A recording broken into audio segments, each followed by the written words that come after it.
मिटणार, चंद्र सूर्य असेपर्यंत नाव तुमचे न मिटणार, चंद्र सूर्य असेपर्यंत नाव तुमचे न मिटणार. सामान्य व्यासपीठावरील मान्यवर, आदरणीय मुख्याध्यापक व शिक्षक वर्ग तसेच उपस्थित माझ्या मित्रमैत्रिणी, आज 12 जानेवारी राजमाता, राष्ट्रमाता, विश्वासमाता जिजाऊंचा जन्मदिवस. या थोर मातीत माझा मानाचा मुद्रा राजमाता जिजाऊ यांचा जन्म 12 जानेवारी 1598 रोजी बुलढाणा जिल्ह्यातील सिंदखेड राजा या गावी झाला.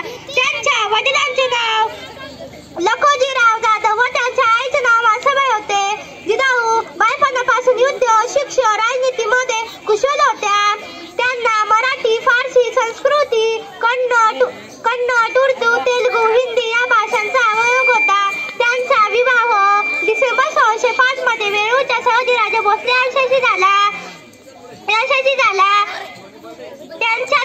त्यांचा थोरला मुलगा संभाजीराजे शिवाजी राजांची संपूर्ण जबाबदारी राजमाता जिजाऊंनी स्वीकारली.